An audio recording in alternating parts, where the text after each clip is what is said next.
Everyone, welcome to education flair by Jyoti. जैसा कि आप सभी को पता है कि मैं सीटेट की तैयारी करवा रही हूँ। इसके लिए मैं प्रीवियस ईयर के क्वेश्चन पेपर प्रैक्टिस सेट जो भी इम्पोर्टेंट है आप सभी के लिए करवा रही हूँ, पेपर 1 और पेपर 2 दोनों के लिए। और अगर आप हमारे चैनल पर फर्स्ट टाइम विजिट किए हैं तो सब्सक्राइब कर लीजिएगा ताकि कोई भी कंटेंट छूटे ना। आज मैं आप सभी के लिए सीटेट जो पेपर 2 वाला है उसका साइंस वाला पोर्शन लेके आई हूँ। ये ऐसे स्टूडेंट के लिए है जिन्होंने सीटेट पेपर सेकेंड और 2 में ऑप्शनल सब्जेक्ट के तौर पे मैथ एवं साइंस को चुना है। आज साइंस वाला पोर्शन देखते हैं। प्रीवियस ईयर का क्वेश्चन पेपर है ये। चलिए क्वेश्चन नंबर 61 से स्टार्ट करते हैं। पहला क्वेश्चन है, read the following statement and select the correct options.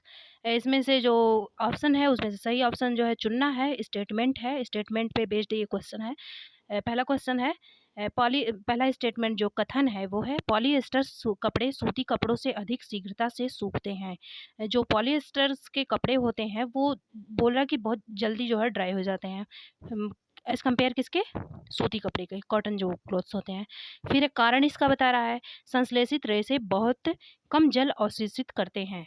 मैं आपको बता दूं जो पॉलिएस्टर होता है, ये पॉलिएस्टर है, ये किसका बना होता है, सिंथेटिक फाइबर का बना होता है जिसे बोलते हैं संश्लेषित रेशा। ये सिंथेटिक पॉलीमर्स का बना होता है, सिंथेटिक पॉलीमर्स का बना होता है।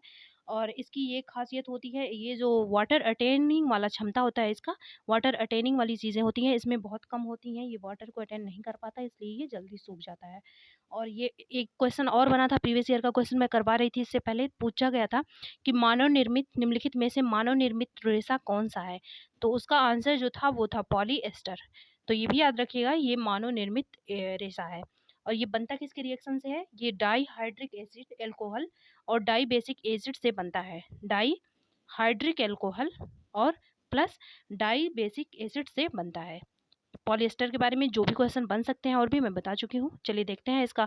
मैं आपको बता ही दी कि इसकी वाटर अटेन करने की जो कैपेसिटी होती है वो कम होती है। ऑप्शन फर्स्ट वाला सही हो जाएगा। ये कारण इसका सही बता रहा है कि ए आर दोनों सत्य है। ए आर, एक ही आर सही व्याख्या करता है बिल्कुल, इसीलिए कपड़े जल्दी सूख जाते हैं पॉलिएस्टर के।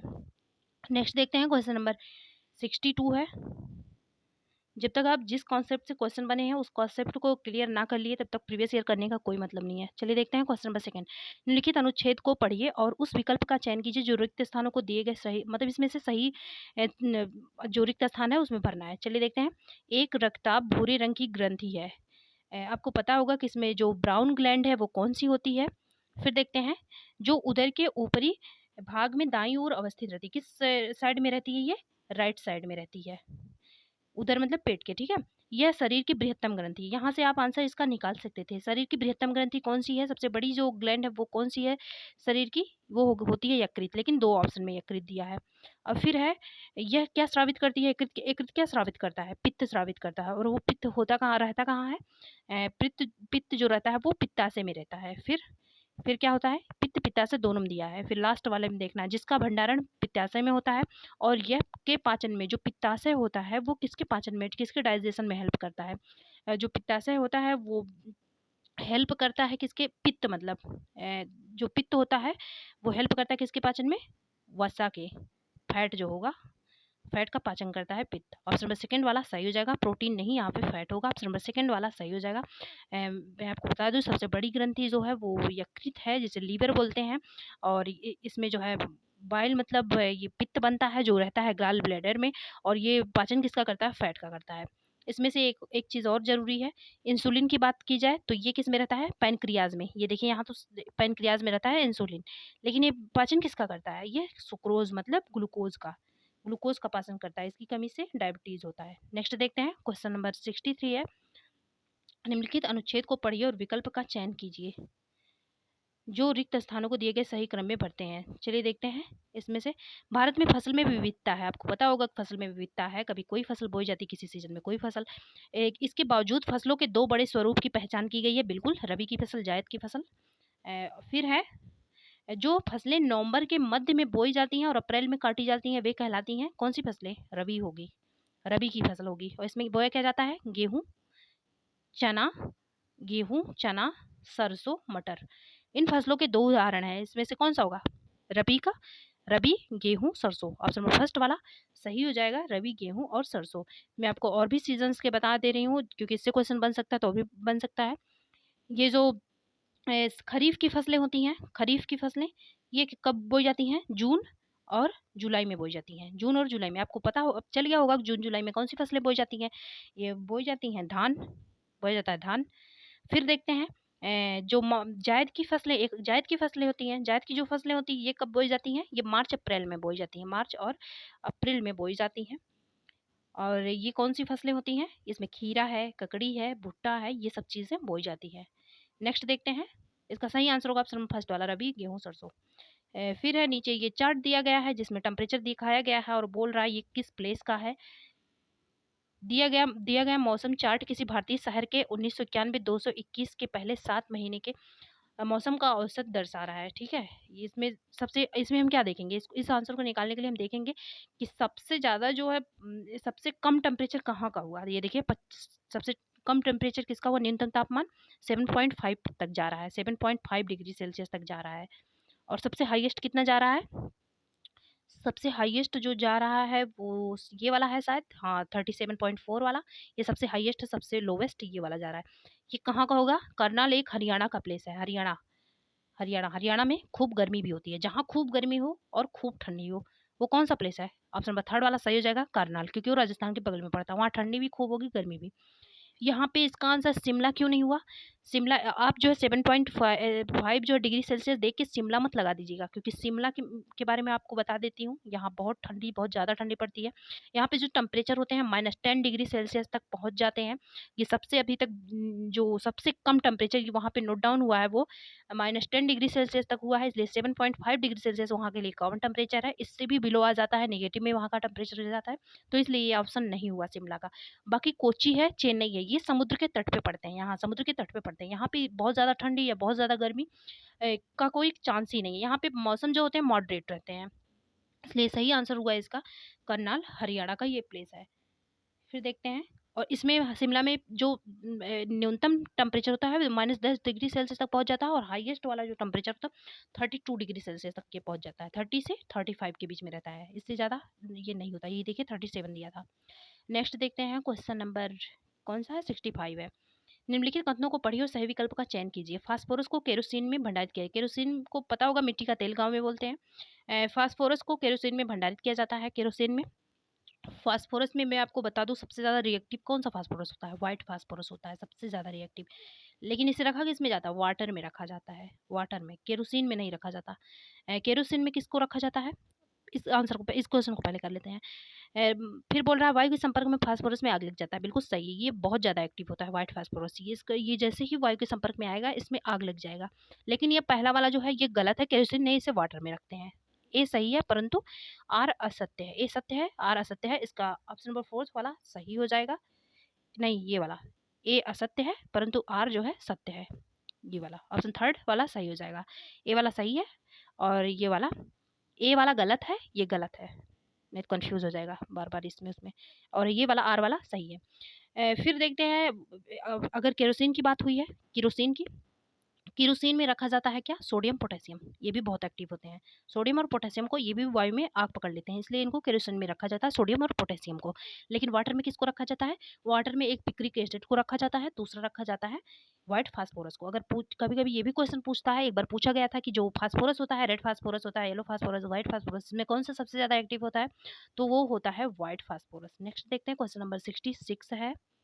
आप टाइम पे मत जाइए, बहुत ज्यादा टाइम लग रहा है, कॉन्सेप्ट भी तो क्लियर हो रहा है ना। फिर देखते हैं, यदि किसी सतह पर वस्तु विरामावस्था में है तब उस पर कार्य करते समय मतलब क्या है? स्ट्रेट फॉरवर्ड, इस विराम अवस्था में है, ठीक है। उस पर कौन सा बल कार्य करेगा ये पूछ रहा है। उस पर कोई बल कार्य नहीं करेगा, गलत है। अगर कोई बल कार्य नहीं करता तो वो विराम नहीं रह पाता। फिर है, संतुलित बलों का एक युग्म उस पर कार्य कर रहा है, बिल्कुल। जो बैलेंस फोर्स होता है वो इस पे कार्य कर रहा है, वो उसको चाहे सिंगल पेयर बोले या फिर मल्टीपल पेयर, दोनों का बैलेंस फोर्स का दोनों युग्म काम कर रहा है। फिर है, संतुलित बलों के बहुत युग्म उस पर काम कर रहे हैं, बिल्कुल। मैं अभी बोली ना कि चाहे वो सिंगल पेयर हो या मल्टीपल पेयर हो। इसमें सही आंसर हो जाएगा ऑप्शन नंबर बी एंड सी वाला, फोर्थ वाला ऑप्शन सही हो जाएगा इसका। इस पे अगर बता दूं फोर्स कौन सा काम कर रहा है, तो ग्रेविटेशनल फोर्स इस पे कार्य कर रहा है। नेक्स्ट देखते हैं, क्वेश्चन नंबर कौन सा है आपके पास? 67 है। निम्नलिखित कथनों को ध्यानपूर्वक पढ़िए, सही विकल्प का चयन कीजिए। इसमें कथन है, फिर कारण है। मांसाहारी को क्या बोलते हैं? कार्निवोरस। के तुलना में शाकाहारियों जीवों की छोटी आंत काफी लंबी होती है। जो हर्बीवोरस होते हैं उनकी उनकी जो छोटी आंत होती है ना, स्मॉल इंटेस्टाइन, ये जो है क्या होता है, बहुत लंबी होती है, छोटी आंत लंबी होगी इनकी। और जो ये कार्निवोरस होते हैं, ये इनकी जो छोटी आंत होगी वो क्या होगी, वो छोटी होती है एज कंपेयर। क्योंकि अब कारण बोल रहा है, ये सही है, ये कथन सही है, ऑप्शन फर्स्ट वाला। फिर है, मांस की अपेक्षा सेलुलोज को पचाना अधिक कठिन है। ये ऑप्शन पर जो सेकंड वाला ये जो कारण बता रहा है इसका, ये भी सही है। ये इसको सही एक्सप्लेन कर रहा है। ऑप्शन नंबर फर्स्ट वाला सही हो जाएगा। ए आर दोनों सत्य है, बिल्कुल सही है। जो मांस होता है उसकी अपेक्षा सेलुलोज को पचाना अधिक कठिन होता है, ये बिल्कुल सही है। और शाकाहारी हैं तो सेलुलोज लेंगे, मांसाहारी हैं तो मांस लेंगे। इसीलिए बोल रहा है कि ये ज़्यादा कठिन है, तो इसकी छोटी आंत लंबी होती है। और अब मैं आपको बता दूँ, सेलुलोज पाया जाता है फल में, हरे हरे सब्जी में, फल में, और किसमें? पौधों की कोशिका भित्ति के रूप में सेलुलोज की। ये कभी कभी क्वेश्चन बनता है कि जो पौधे होते हैं, प्लांट होते हैं, इनके जो सेल वाल होते हैं, कोशिका भित्ति मतलब सेल का जो आवरण होता है, वो किसका बना होता है? तो वो बना होता है सेलुलोज का। वो सेलुलोज का बना होता है, इसको याद रखिएगा, क्वेश्चन बनता है ये। नेक्स्ट देखते हैं, क्वेश्चन नंबर कौन सा है आपकी बार? 68 है। निम्नलिखित में से कौन सा कैल्शियम कार्बोनेट का एक स्वरूप नहीं है? कैल्शियम कार्बोनेट मतलब CaCO3, जो पत्थर टाइप का होगा वो CaCO3 होगा। फिर देखते हैं, चूना पत्थर। चूना पत्थर होता है, चाक भी होता है, संगमरमर भी होता है, ये तीनों होते हैं। कौन नहीं होता? ये बिना बुझा चूना, बिना बुझा जो चूना है ये नहीं होता। ऑप्शन नंबर सही हो जाएगा, ये पूछ रहा नहीं है। ऑप्शन नंबर फोर्थ वाला सही हो जाएगा, बिना बुझा चूना। और बिना बुझा जो चूना होता है, इसका फार्मूला होता है, कभी कभी पूछा जाता है, CaO, कैल्शियम ऑक्साइड बोलते हैं। और जो बुझा हुआ चूना होता है, उसका फार्मूला होता है CaO, इसका होल्ड वाइज, इसमें हाइड्रोजन H2O ऐड हो गया ना, ऐसे याद कर लीजिएगा, रिलेट करके H2O ऐड हो गया, मतलब बुझा हुआ चूना है ये। और बिना बुझा चूना है CaO। और मैं आपको बता दूं, ये जो बोलती, कभी कभी ये भी क्वेश्चन बनता है कि जो चूने का पानी होता है, जब चूने को पानी में डाला जाता है तो उसका रंग दूधिया कैसे हो जाता है? तो वो CO2 के प्रेजेंट होने के कारण होता है। ये भी क्वेश्चन बनता है। इसका सही आंसर था ऑप्शन नंबर फोर्थ वाला। नेक्स्ट देखते हैं, गैसों के द्रवीकरण में निम्नलिखित में से कौन सी परिस्थिति सहायक होगी? जो गैस का लिक्विफिकेशन करना है, इसमें कौन सी परिस्थिति चाहिए गैस को लिक्विड में करने के लिए? गैस को क्या करना है? गैस को लिक्विड में करना है कन्वर्ट, ठीक है, लिक्विड में कन्वर्ट करना है। इसके लिए कौन सी चाहिए?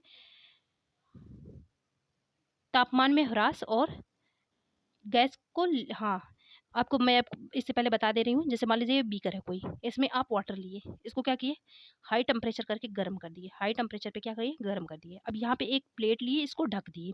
अब जो वो छोटी छोटी भाप जो बनेगा, गैस जो बनेगा, वो छोटे छोटे यहाँ पे रह जाएगा, क्योंकि ये बंद है। जब इसको हम ठंडा करेंगे, मतलब क्या होगा, टेम्परेचर लो होगा। जब टेम्परेचर लो होगा, इसको ठंडा करेंगे, तो ये कैसे पानी की बूंदों में कन्वर्ट हो जाएगा।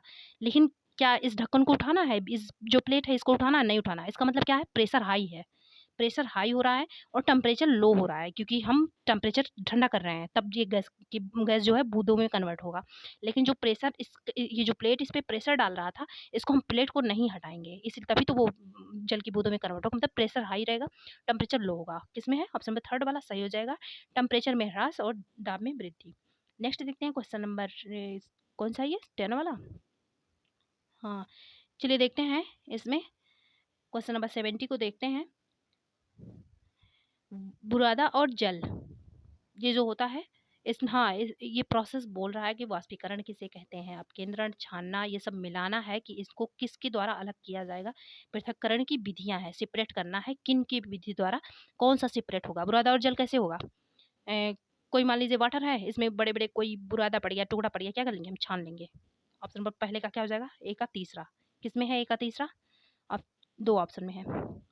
फिर आयोडीन और रेत, आयोडीन और रेत को क्या करेंगे, ऊर्ध्वपातन करेंगे। जिसमें क्या होता है ऊर्ध्वपातन, मतलब क्या होता है, सब्लिमेशन। सब्लिमेशन में क्या होता है, ये रहा सब्लिमेशन। सब्लिमेशन में क्या होता है, जो ऊर्ध्वपातन होता है उसमें कोई मान लीजिए सॉलिड होता है, वो किस में कन्वर्ट हो जाए, गैस में, बिना लिक्विड में कन्वर्ट हुए गैस में कन्वर्ट हो जाता है, इसे बोलते हैं सब्लिमेशन। तो हम आयोडीन और रेत का क्या करेंगे, ऊर्ध्वपातन करेंगे, मतलब सब्लिमेशन करेंगे। फिर लवण और जल, इसको क्या करेंगे, वाष्पीकरण करेंगे। मतलब किसी भी चीज इसमें जल मिल गया ना, इसलिए ये ठोस नहीं रह गया, ये लिक्विड हो गया। लिक्विड का गैस में कन्वर्ट होना, ये क्या कहलाता है, वाष्पीकरण। ऑप्शन नंबर फर्स्ट वाला इसमें मिल जाएगा। लवण जल को वाष्पीकरण के द्वारा, वेपराइजेशन के द्वारा हम इसको अलग करेंगे। फिर है दही से क्रीम, इसको क्या अपकेंद्रण, सेंट्रीफ्यूगेशन। ऑप्शन नंबर इसको ये डी का सेकंड में जाएगा। मैं आपको बता दूं जो सेंट्रीफ्यूगेशन होता है, ये सेंट्रीफ्यूगेशन में क्या होता है इस प्रोसेस को बता दूं, कभी कभी पूछ लिया जाता है। अपकेंद्रण जो होता है इसमें मान लीजिए कोई बड़ा पार्टिकल, इसमें जो ठोस पार्टिकल इसमें लिए आप दही लिए, जिसको क्या करते हैं मथते हैं, इसके बाद क्या होता है मक्खन ऊपर आ जाता है, और जो दही की पार्टिकल जो नीचे होता है छाछ वो नीचे बैठ जाता है, मक्खन ऊपर आ जाता है। तो मक्खन क्या हुआ, मक्खन जो ऊपर आया वो हल्के कण हो गए, और जो नीचे रह गए वो भारी कण हो गए। तो हल्के कण से भारी कण को अलग करना ये होता है अपकेंद्रण। ऑप्शन नंबर ये किस में जाएगा, दही से क्रीम निकालना, ये जो होगा सेकंड वाले में जाएगा। ऑप्शन नंबर फर्स्ट वाला इसका सही हो जाएगा। फिर से अगर ना समझ में आए तो वीडियो रिवर्स करके देख लीजिएगा। नेक्स्ट देखते हैं क्वेश्चन नंबर, नेक्स्ट है लेड, एल्यूमिनियम और जिंक। कोई लेड है, एल्यूमिनियम है और जिंक है, इसके तीन समान आकार के टुकड़ों को जल में डुबोया जाता है। अगर आकार समान है जरूरी नहीं है कि इसका वेट भी समान हो, इस बात को आपको ध्यान में रखना होगा। फिर है एल्यूमिनियम का घनत्व, घनत्व ऐसे दिया है। और फिर बोल रहा है लेड के लट्ठे के उत्प्लावक बल। उत्प्लावन बल वो होता है, पहले मैं आपको उत्प्लावन बल बता दूं। उत्प्लावन बल जो होता है, ये मान लीजिए जब कोई वस्तु, कोई लिक्विड है, मान लीजिए नदी है, समुद्र है, कुछ भी है, ये इसमें कोई वस्तु तैर रहा है, कोई वस्तु तैर रहा है, तो ये वस्तु जितना पानी अपने आप से हटाएगा, पानी और इसके ऊपर जो दाब लगेगा, वही जो इसके ऊपर जो बल लगेगा, फोर्स लगेगा ना, वही उत्प्लावन बल होता है। मतलब जब कोई वस्तु किसी तरल पर बहता है तो उस वस्तु पर लगने वाला बल उत्प्लावन बल कहलाता है। ये जो वस्तु है इस पे जब ये तैरेगा तो इस पे जो बल, जो फोर्स से जो है अनुभव होगा, वही है उत्प्लावन बल। और फिर मैं ये भी कंडीशन बता दे रही हूँ कि ये तैरेगा कब। मान लीजिए ये नदी है, इसमें कोई वस्तु तैर रहा है, ये कब तैरेगा, जब इसका जो डेंसिटी है, घनत्व है ना, इसके द्वारा हटाया गया जो पार्ट है, जो विस्थापित द्रव होगा उसके इक्वल होगा। जब इसका जो आयतन है, वॉल्यूम है, आयतन है, ये जितना हटा रहा है पानी इसके इक्वल होगा, विस्थापित द्रव के इक्वल होगा, तब ये तैरेगा। अगर इक्वल नहीं हुआ तो ये ज़्यादा हो गया, इसका जो आयतन है ये अगर v ज़्यादा हो गया किसके, विस्थापित द्रव के, तब ये क्या होगा, डूब जाएगा। आई होप आपको समझ में आ गया होगा। मैं आपको ऐसे भी बता दे रही हूँ, जो विस्थापित द्रव है, विस्थापित मान लीजिए द्रव है, इसको क्या होना चाहिए, इक्वल होना चाहिए किसके, आयतन के, किसके आयतन के, जो वस्तु उसमें तैर रहा है, वस्तु जो तैर रहा है उसके आयतन ज़्यादा, मतलब इक्वल होना चाहिए। अगर इसका जो है आयतन ज़्यादा हो गया तो ये डूब जाएगा। फिर देखते हैं, इसका दे दिया एल्यूमिनियम के लट्ठे, लेड के लट्ठे के उत्प्लावक बल, एल्यूमिनियम के लट्ठे के उत्प्लावक बल और जिंक के लट्ठे के उत्प्लावक बल की परस्पर तुलना किस प्रकार की जाएगी। ये इक्वल होंगे, क्योंकि हमें ये नहीं बताया जा रहा है कि जो किस द्रव में ये डूब रहे हैं, पहली बात। दूसरी बात ये है कि इनका जो वेट होता है ना वो अलग अलग होगा, और इसका जो फार्मूला होता है ये W = DV और जी होता है, ये उत्प्लावक बल का फार्मूला है, इसको याद रखिएगा। और डी जो होता है ये डेंसिटी होता है, डब्ल्यू जो होता है ये वेट होता है, वी क्या होता है, ये विस्थापित द्रव, जितना विस्थापित किया द्रव को, और जी क्या होता है, ये ग्रेविटेशनल एक्सेलरेशन है, गुरुत्वीय त्वरण है। इसका फोर्थ ऑप्शन सही हो जाएगा, ये इक्वल होंगे क्योंकि इसका वेट के बारे में पता नहीं है। नेक्स्ट देखते हैं क्वेश्चन नंबर कौन सा है आपकी बात, क्वेश्चन नंबर है 72। निम्नलिखित में से सही कथन पहचानिए। इसमें से जो सही कथन है उसको पहचाना है। एक अवतल लेंस वास्तविक और आभासी दोनों प्रतिबिंब बना सकता है। लेंस की बात हो रहा है, अवतल लेंस उत्तल दर्पण के बराबर होता है। जो अवतल लेंस होता है ये इसकी जो मतलब सिम्टम, इसकी जो भी क्वालिटीज होते हैं ना, वो उत्तल दर्पण के बराबर होता है, उत्तल दर्पण के, याद रखिएगा इस बात को, इसलिए गलत है ये। एक समतल दर्पण वास्तविक आभासी दोनों प्रतिबिंब बना सकता है, बिल्कुल नहीं। समतल दर्पण जो होता है, प्लेन मिरर जो होता है, ये केवल आभासी प्रतिबिंब बनाता है। एक अवतल दर्पण वास्तविक, हाँ बिल्कुल। अगर बात किया जाए वास्तविक और आभासी दोनों प्रतिबिंब की, तो इसमें सिर्फ एक ही नाम आएगा, अवतल दर्पण। उत्तल दर्पण भी आभासी प्रतिबिंब बनाता है, उत्तल दर्पण भी आभासी बनाता है और सीधा बनाता है, समतल भी आभासी बनाता है। नेक्स्ट देखते हैं क्वेश्चन नंबर कौन सा है आपके पास, 73 है। निम्नलिखित में से सही विकल्प का चयन कीजिए।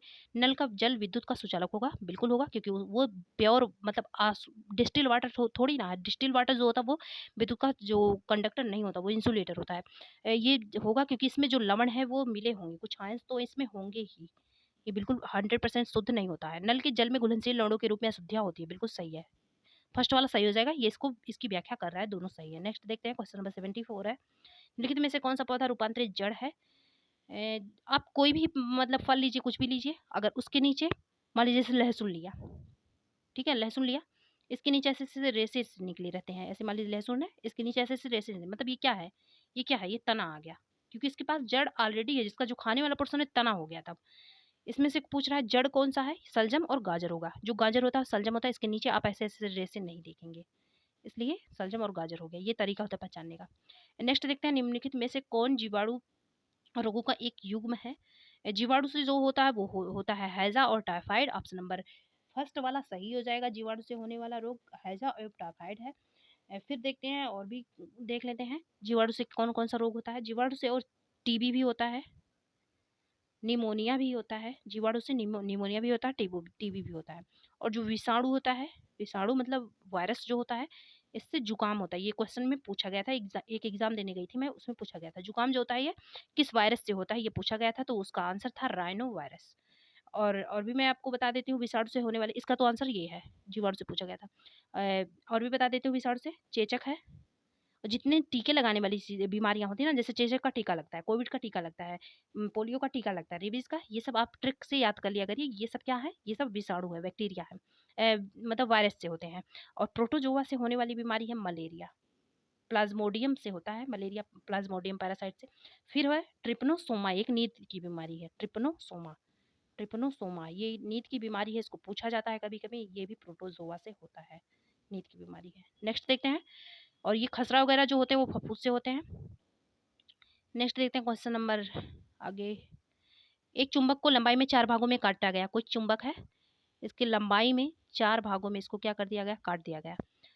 नए टुकड़े में ध्रुव शक्ति की तुलना मूल चुंबक के ध्रुव शक्ति से किस प्रकार की गई, से सही है? ये जो नया टुकड़ा निकल के आया, इसका जो पावर है, ध्रुव शक्ति पोलर पावर है, और इसका जो पोलर पावर है, इसका जो पोलर पावर है, यही कंपेरिजन करना है। प्रत्येक नए टुकड़े की ध्रुव शक्ति मूल चुंबक के समान होगी, कैसे समान होगी, ये तो 4 पार्ट में डिवाइड हो रहा है, 1/4 हो जाएंगे। प्रत्येक नए टुकड़े की ध्रुव शक्ति मूल शक्ति से 1/4, बिल्कुल सही है। ये इसका जो पोलर पावर होगा, ये छोटे वाले का जो होगा वो 1/4 होगा, बड़े वाले का, छोटे वाले का इसका 1/4 होगा, बड़े वाले का।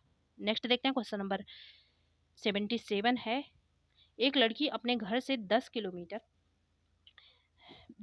दूरी, डी कितना है, 10 किलोमीटर, मित्र के घर दूरी पर स्थित अपने मित्र के घर 12 किलोमीटर पर आवर की गति से साइकिल पर जाती है, जाती कैसे है, 12 किलोमीटर पर आवर, ठीक है। फिर है, वह वापस आती है 18 किलोमीटर, दो स्पीड दे दिया गया ना, डिस्टेंस दे दिया गया, डिस्टेंस आपको भरमाने के लिए बस दिया है। आप बिना डिस्टेंस को यूज़ किए इसको जो पूछा है औसत गति क्या है, इसको लगा सकते हैं।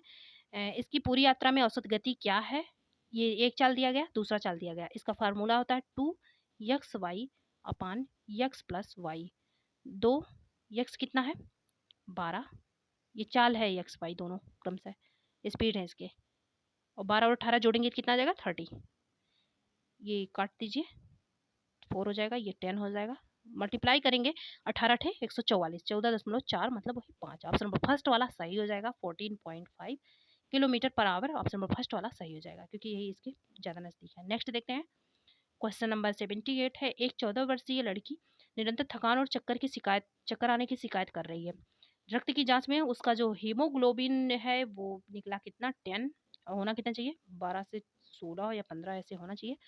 हीमोग्लोबिन दर्शाती है निम्नलिखित में से कौन सा भोज्य पदार्थ उसके भोज्य पदार्थ लेने में उसकी मदद मिलेगी। इसको हीमोग्लोबिन की कमी मतलब फेरस वाली चीज़ें लेनी होंगी, लौह तत्व की कमी है, इसे आयरन की चीज़ें चाहिए। आयरन सबसे ज़्यादा इसमें से किस में मिलेगा, पालक में, ऑप्शन नंबर सेकंड वाला सही हो जाएगा। नेक्स्ट देखते हैं, जल को एक तापमानीय द्रव प्रयुक्त ना करके, ये होता है थर्मोस्टेरिक, ठीक है, थर्मोमेट्रिक लिक्विड बोलते हैं इसे। तापमानीय द्रव मतलब थर्मोमेट्रिक लिक्विड, इसकी ये क्वालिटी होती है, वॉल्यूम के हिसाब से इसका जो टेम्परेचर होता है ये अप और ये डाउन दोनों होता रहता है, मतलब चेंज होता रहता है, चेंज वेरिएबल होता है ये वॉल्यूम के हिसाब से, जैसे इसका आयतन बदलेगा तुरंत ही इसका टेम्परेचर भी बदल जाएगा। फिर अगर ना करने पर निम्नलिखित में से कौन सा सही कारण है, ये जो वाटर होता है ये क्या होता है, तापमानीय द्रव प्रयुक्त नहीं करता है। फिर चलिए देखते हैं, यह पारदर्शी होता है, बिल्कुल सही है, पारदर्शी तो होता ही है। फिर है, अन्य द्रव की तुलना में इसका हिमांक उच्च और कथनांक निम्न होता है। ऑप्शन नंबर फर्स्ट और ये वाला, ये ए और सी सही है। इसका सही आंसर हो जाएगा ऑप्शन नंबर सेकंड वाला, ए एंड सी। नेक्स्ट देखते हैं, ए और सी इसका सही हो जाएगा। फिर नेक्स्ट क्वेश्चन है,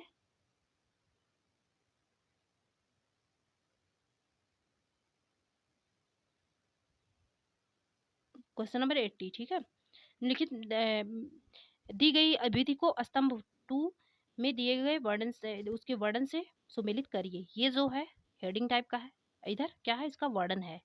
इसमें जो है इसको क्या करना है, मिलाना है। पाश्चुरीकरण, पाश्चुरीकरण क्या होता है? पाश्चुरीकरण आपको पता होगा कि ये जो दूध है इसको प्रिजर्व करने के लिए क्या करते हैं, जीवाणु इसमें जो बैक्टीरियाज होते हैं इनके ये इंक्रीज ना हो पाए, इसलिए इनको एक नियमित टेम्परेचर पे लगभग 30 मिनट तक बॉयल करते हैं, 65 पे डिग्री सेल्सियस पे। शायद ये मैं कंफर्म नहीं हूँ इस पे, लेकिन ये है कि हाँ, इस पे एक हाई टेम्परेचर पे या फिर मीडियम टेम्परेचर पे टाइम उसी हिसाब से बदल जाता है। दूध को उबालना और फिर उसे क्या करते हैं, फिर अचानक ठंडा करते हैं। पहले उबालेंगे, फिर 30 मिनट तक लगभग, फिर उसे एकाएक ठंडा कर देंगे। ये होता है पाश्चुरीकरण। ए का सेकंड वाला होगा। ए का सेकंड किस में है, थर्ड और फोर्थ, सेकंड और फोर्थ दोनों में है। फिर किण्वन, किण्वन जो होता है इसे आपको पता होगा किण्वन के द्वारा किसका निर्माण होता है, एल्कोहल का, शराब का, इन सब का निर्माण किण्वन के द्वारा होता है। बी का तीसरा हो जाएगा। बी का तीसरा किसमें है, दोनों में है। फिर है टीका लगना, टीका किससे लगते हैं, किसी पशु के शरीर में उसकी प्रतिरोध जो एंटीबॉडीज होते हैं उनको इंक्रीज करने के लिए, उसमें बैक्टीरियाज जो होते हैं, नेगेटिव बैक्टीरियाज जो होते हैं उनको इनएक्टिव करने के लिए टीका लगता है। ऑप्शन नंबर फोर्थ वाला इसमें लग जाएगा, सी का फोर्थ किसमें है, ऑप्शन नंबर सेकेंड वाला सही हो जाएगा। फिर है लास्ट वाला परिरक्षण, जिसे प्रिजर्वेशन बोलते हैं। प्रिजर्वेशन क्या है, किसी भोज्य पदार्थ कोई खाने की चीजें हैं उनको सुरक्षित रखना, ये होता है प्रिजर्वेशन। बेंजीन वगैरह इसमें यूज करते हैं, और नाइट्रोजन भी यूज करते हैं कहीं कहीं। फिर देखते हैं फर्मेंटेशन है, ये इसमें बता ही चुकी हूँ शराब के लिए और ये अल्कोहल के लिए भी। चलिए देखते हैं वही अल्कोहल शराब। फिर विज्ञान एवं कृत्रिम विज्ञान में विभेदन, विभेदन की निम्नलिखित में से कौन सी सही व्याख्या कर रहा है? जो विज्ञान होता है और क्या होता है, कृत्रिम विज्ञान। इसमें कौन सा कृत्रिम विज्ञान जो होता है वो मतलब बनावटी वाली चीजें होती हैं, कृत्रिम चीजें होती है, प्राकृतिक रूप से नहीं होती। चलिए देखते हैं, कृत्रिम विज्ञान अप्रचलित है और इसका कोई समर्थक नहीं है। फिर है कृत्रिम विज्ञान के सिद्धांत इस प्रकार प्रतिपादित किए गए हैं कि इनकी सत्यता की जांच, इनकी सत्यता असत्यता, असत्यता के लिए उनकी जांच नहीं हो सकती, बिल्कुल सही है। इनको ये नहीं, जो कृत्रिम विज्ञान होते हैं ये ट्रू हैं या फॉल्स हैं, या मतलब सही हैं या गलत हैं या मिथ हैं, इनकी जांच नहीं हो सकती। ये यही अंतर है कृत्रिम विज्ञान और साइंस में। नेक्स्ट देखते हैं क्वेश्चन नंबर, एक शिक्षिका प्लवन के नियमों का अध्यापन करना चाहती है। वह पद प्लवन की परिभाषा की व्याख्या के से आरंभ करती है। क्या कर रही है, वो परिभाषा से आरंभ कर रही है। ये गलत होता है, परिभाषा से आरंभ करना किसी भी चीज को, ये क्या होता है, गलत होता है। फिर है, फिर विभिन्न पदार्थों और साइजों की 3 वस्तुएं लेती हैं। इन वस्तुओं को, ये जो बाद में वस्तुएं ले रही है इसे ये पहले करना चाहिए था। इन वस्तुओं को जल से भरे एक बड़े कांच के पात्र में एक एक करके डालती है और अपने विद्यार्थियों से यह देखने के लिए कहती है क्या हो रहा है, खुद कर रही है सारा। वह संकेत करती है कि जिस भी द्रव्य वस्तु तैरेगी उसका घनत्व वस्तु के घनत्व से अधिक होना चाहिए। एक जांच आधारित उपायों के दृष्टिकोण से आप इस योजना के बारे में किस प्रकार से, मतलब आकलन किस प्रकार से करेंगे? योजना उपयुक्त है, गलत है, योजना उपयुक्त नहीं है क्योंकि परिभाषा से स्टार्ट कर दी है। योजना अनुपयुक्त है, ये सही है क्योंकि अधिक वस्तुएं ली जाए, ये गलत है। फिर है योजना उपयुक्त, ये भी गलत है, ये भी गलत है, ये भी गलत है। योजना अनुपयुक्त है, बिल्कुल सही, ऑप्शन नंबर फोर्थ वाला सही हो जाएगा। क्योंकि यह अधिक आदेशात्मक है, बिल्कुल वो ऑर्डर ज्यादा दे रही है, ये नहीं कि बच्चों को भी इन्वॉल्व करे। इसमें जांच की कोई गुंजाइश नहीं है, ऑप्शन नंबर फोर्थ वाला सही हो जाएगा। नेक्स्ट देखते हैं, क्वेश्चन नंबर 83 है, विद्यार्थियों की संगतता, विद्यार्थियों की बुद्धि संगत चिंतन की योग्यता के आकलन के लिए जो बुद्धि इंटेलिजेंस जो थिंकिंग होती है उसका आकलन करना है। निम्नलिखित में से कौन सा उपयुक्त सूचक नहीं है, कौन सा मतलब सही नहीं है? विद्यार्थी विज्ञान से मिथकों को पृथक करने के लिए स्पष्ट तर्क प्रतिपादित करते हैं, सही नहीं है, ये तो सही है। विद्यार्थी संदर्भित सूत्रों एवं नियमों की पुनरावृत्ति करते हैं। फिर विद्यार्थी कारक एवं प्रभाव के बीच संबंध स्थापित करते हैं, ये भी सही है। ये भी विद्यार्थी वैध एवं अवैध प्रमाण के बीच विभेदन कर पाते हैं, ये ऑप्शन नंबर सेकंड वाला हो जाएगा सही, क्योंकि ये गलत वाला पूछा है। तो हो जाएगा सेकंड वाला सही। नेक्स्ट देखते हैं क्वेश्चन नंबर 84 है, कक्षा 6 की शिक्षिका कोई टीचर है असंपर्कीय बल मतलब जो होता है कॉन्टैक्ट फोर्स और ये होता है का अध्यापन करते हुए पहले स्थिर वैद्युत बल की व्याख्या करती है, इलेक्ट्रिक फोर्स की पहले व्याख्या कर दे रही है, फिर वैद्युत आवेश इलेक्ट्रिक जो होता है उसकी व्याख्या कर रही है, और वैद्युत क्षेत्र इलेक्ट्रिक फील्ड की व्याख्या कर रही है, फिर वैद्युत विभव को समझाती है। इस घटना में निम्नलिखित में से किन पाठचर्या वैधताओं का उल्लंघन हो रहा है, इसमें से किस चीज़ को फॉलो नहीं कर रही है, चलिए देखते हैं। इसमें कॉग्निटिव वाली चीज़ें नहीं हो रही हैं, बस परिभाषा ही परिभाषा बता रही है। और कॉग्निटिव मतलब होता है कि जो जिसमें माइंड बच्चे का ज़्यादा एक्टिव हो, क्रिएटिविटी भी शामिल हो, ये वाली चीज़ें नहीं हो रही हैं। फिर देखते हैं क्वेश्चन नंबर कौन सा है, क्वेश्चन नंबर 85 है, एक शिक्षिका अपने विद्यार्थियों से धातु की दो लंबाई के प्रतिरोध पर तापमान के प्रभाव की जांच करना चाहती है। जो लंबाई धातु के तार ला रही है और फिर क्या कर रही है, उसके उस पर जो टेम्परेचर होता है उसका जांच करना चाह रही है, और फिर वह उन्हें सभी परिस्थितियों में अन्य कारकों को स्थिर रखते हुए एक कारक को बदलते हुए एक प्रयोग सेटअप करने की पथ प्रदर्शन करती है। इस उद्देश्य के लिए सेट किए गए प्रयोग के संदर्भ में निम्नलिखित में से कौन सा कथन सही है, चलिए देखते हैं कौन सा कथन। धातु की लंबाई एक निर्भर परिवर्ती होनी चाहिए, गलत है ये। धातु की प्रतिरोध एक निर्भर परिवर्ती होनी चाहिए। ऑप्शन नंबर जो सेकेंड वाला है वो सही है। क्या होनी चाहिए, निर्भर परिवर्ती होनी चाहिए, प्रतिरोध जो है वो निर्भर परिवर्ती होनी चाहिए, लंबाई नहीं। नेक्स्ट देखते हैं क्वेश्चन नंबर कौन सा है, 86 है, अपनी कक्षा में एक विज्ञान शिक्षिका या शिक्षक द्वारा अपनाई जाने वाली लेकिन में से कौन सी एक वांछित प्रथा है, इसमें से कौन सा सही है जो साइंस टीचर अपने क्लासरूम में अपनाएगा।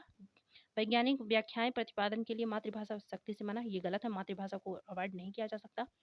फिर है विज्ञान के शिक्षकों को ज्ञान का अंतिम अधिकारी समझने के लिए विद्यार्थियों को प्रोत्साहित करना, ये भी गलत है, ज्ञान का अंतिम अधिकारी नहीं समझना चाहिए शिक्षकों को ऊपर से। फिर है किसी घटना की भ्रांतिपूर्ण समझ की मुक्त रूप से व्याख्या करने के लिए विद्यार्थियों को प्रोत्साहित करना, बिल्कुल जो मतलब विद्यार्थी जो होते हैं उन्हीं को इंगेज करना है किसमें, एक्टिविटीज में, वो भी भ्रांतिपूर्ण जो समझ है उनको उनसे दूर करने के लिए। नेक्स्ट देखते हैं क्वेश्चन नंबर कौन सा है, आपकी बार 87 है, एक शिक्षिका किसी परिपथ में विद्युत धारा के प्रवाह को, इलेक्ट्रिक जो करंट होता है उसके प्रवाह को के संप्रत्यों को समझाने के लिए अधिक जाने पहचाने उदाहरण उच्च दाब से निम्न दाब की ओर जल प्रवाह से तुलना करती है। जैसे जल ऊंचाई से नीचे की ओर बहता है वैसे ही इलेक्ट्रॉन उच्च से निम्न विभव की ओर बहते, मतलब एग्जाम्पल दे रही है। और यह प्रवाह उस समय तब तक होता है जब तक कि विभवांतर विद्यमान रहता है, जब तक क्या होता है, विभवांतर विद्यमान रहता है। शिक्षिका कौन सी शिक्षा शास्त्रीय युक्ति अपना रही है, ये क्या कर रही है, जब तक तब तक, ये सब चीजें किस में आती हैं, एनालॉजी में आती हैं। ऑप्शन नंबर फर्स्ट वाला सही हो जाएगा, तुल्य रूपता। नेक्स्ट देखते हैं तुलना करना, जिसमें इसको मिलाना है, कॉलम फर्स्ट को कॉलम ए को कॉलम बी से मिलान करना है। सिद्धांत को क्या किया जाता है कि अवलोकनों की भली भांति समर्पित व्याख्या है। पहला क्या क्या हो जाएगा, सी हो जाएगा, पहले का जो हो जाएगा वो सी हो जाएगा, मिलान कर लेते हैं। फिर है परिकल्पना मतलब इमेजिनेशन जो होती है वो अनुमानित चीजें होती हैं। ऑप्शन सेकंड का क्या हो जाएगा, बी। सी बी किस में है, लगातार सी बी इसमें है, ऑप्शन नंबर फोर्थ वाला सही हो जाएगा। वैज्ञानिक नियम जो क्या होते हैं, वैज्ञानिक नियम होते हैं, ये क्या करते हैं, परिवर्तियों के मध्य संबंध का संक्षिप्त कथन, बिल्कुल सही है। वैज्ञानिक जो प्रयोग होते हैं, प्रयोग किससे है, जांच से, ऐसे आप देखते खुद ही मिलान कर लेते, प्रयोग का संबंध जांच से होता है, किसी अनुमान को जांच की नियंत्रण विधि, इसका फोर्थ वाला सही हो जाएगा। नेक्स्ट देखते हैं क्वेश्चन नंबर कौन सा है, 89 है, वैज्ञानिकों की रुचि के विभिन्न स्थानों की सैर के आयोजन, जो भ्रमण है, एक्सप्लोरेशन वाली चीजें हो रही हैं, का आयोजन निम्नलिखित में से क्या सर्वाधिक उपयुक्त उद्देश्य है, इसका क्या जो है सबसे परफेक्ट पर्पज है, चलिए देखते हैं। ये पाठ्यपुस्तक के ज्ञान को वास्तविक संसार से जोड़ने में सहायता करता है, बिल्कुल सही है, ऑप्शन नंबर फर्स्ट वाला सही होगा। जहां भी टेक्स्ट बुक के नॉलेज को आउटर जो है फील्ड से ऐड करना, मतलब कनेक्ट किया जाए, वो बिल्कुल सही होता है, पॉजिटिव टैग वर्ड है ये।